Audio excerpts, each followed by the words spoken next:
Drama. It is a very, very, very popular genre in anime, and honestly in media as a whole. Matter of fact, without even looking up any statistics or facts, I can say with confidence the drama has to be the most popular genre. And the reason I'm so confident to say that is because of the fact that drama is a very versatile genre. You can pair drama with just about anything, and it'll work. Romance drama, action drama, high school drama, teenage drama, for better or for worse, it works with everything, which has made drama a very saturated genre. Because, there can only be so many original ideas. Now, this oversaturation of the drama genre brings us to this one anime by the name of Real Life. It is one of the many anime that has the infamous drama tag. Specifically, it has the tags of romance drama, a drama romance, a dramatic romance, a romantic drama, a dramatic romantic, automatic, systematic, bureaucratic, pragmatic. I am going to stop myself there. The point is, it's a drama, and a good one at that, I think. I honestly never finished it, but from what I saw, it was really good. Hence why I'm making a video on it. There is one scene in particular I want to talk about. In episode 5, one of our characters, Kairurina, finds herself in... Wait, I should probably start from the beginning here. So, at first there was nothing, and then BOOM! Not that far, dumbass! So, Real Life is about a 27-year-old by the name of Arata Kaisaki. He's a failure, through and through. There's generally no other way to put it. He's got no job, no real friends, no social skills, no hope of succeeding, no will to live, no money, and to make things worse, his parents just decided they're going to stop sending him money, which marks an end for this poor man. But just when things are looking its worst, he's approached by a strange man by the name of Yuake Ryu. He introduces Arata to the offer of a lifetime. In return for being part of an experiment for a year, he will have all his expenses paid during that year, and on top of that, they may give him a job opportunity afterwards. It, quite frankly, couldn't get any better. But what exactly is this experiment? Well, it's called Real Life. He said the thing! He said it's the name of the show! Oh my god! Sorry. It's called Real Life, and after he takes the pill, Arata will look like a high schooler. And the reason he needs to look like a high schooler is because he's gonna be going back to high school. The experiment's purpose is to see what a failure like Arata would do with the chance to start over, giving him another chance at the final year of high school and seeing if he uses this opportunity to make different choices and improve upon his life, or if he will simply stay the same. That is the plot of Real Life, and knowing that, we can finally talk about the scene itself.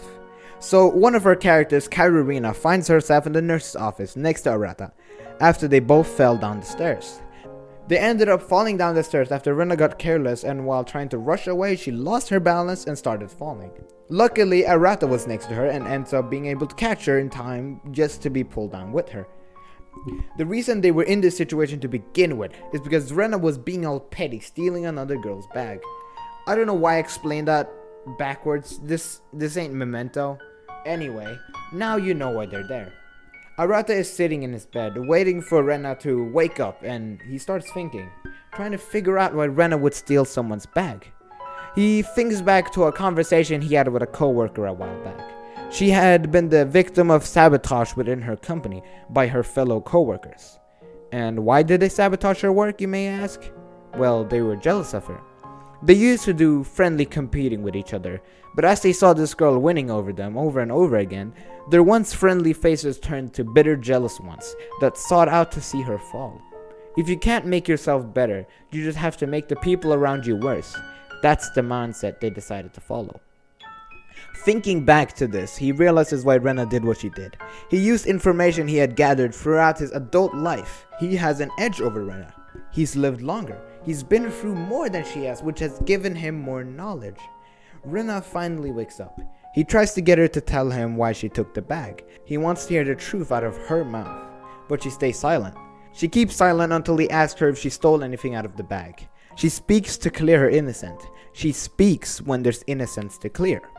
She keeps talking and says she was not trying to steal anything, but instead she just wanted to inconvenience her a little bit. She was just planning to hide her bag, Nothing more.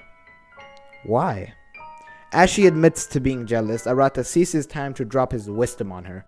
But here's what I think. When you try dragging someone else into the mud, you're the one who ends up dirty. Don't go wasting all the hard work you put into school. All the trust you've built up. It's an insult to what you've accomplished. And it won't make you happy. Not unless you're a loser who's given up on winning for real. No way. That's not the Reina I met a month ago. The Reina I met's a fighter who hates to lose but doesn't make excuses. She's curt but kind. A hard worker with a good heart. I know how hard you work trying to be the best. So I'm not mad at all. I'm just really, really sad. Don't act like some jaded, miserable adult. You're still young. You've got all sorts of time. Don't give up on trying. What the hell would you know? She interrupts him. You've probably never thought of it. I can at least say I haven't. But it just makes sense. Why would she listen to him? He's just some guy. They're the same age, or at least she thinks they are, and she doesn't really know him well. She has absolutely no reason to listen to a word he says. It was at this point where I paused the show, and I took a second to take this in. It's not a big thing. It's not the most genius thing I've ever seen, but to me it was original. And that blew my mind. So much about this moment felt special to me. So much of this moment caught me by surprise, and the only thing I could do was stare in awe. I want to go back on the subject of drama, specifically the art of the inspirational speech. If you've seen a drama anime, you know what I'm talking about. When one character is putting their heart and soul into a speech that is sure to tug on your heartstrings and completely change the recipient's point of view. It's a very, very common occurrence. And a lot of the time you have these characters who just push their beliefs onto another character. And it just works. They just believe them. That's how it usually goes, but that's not realistic.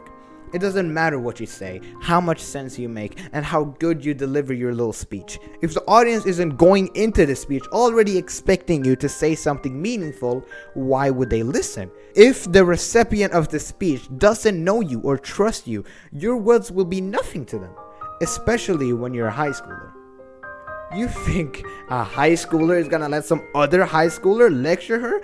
Fuck no! This show knows that. This show knows people. Now, yet again, I'm just saying this as someone who hasn't finished the show, but I can vouch for this scene at least. And it's really fucking good.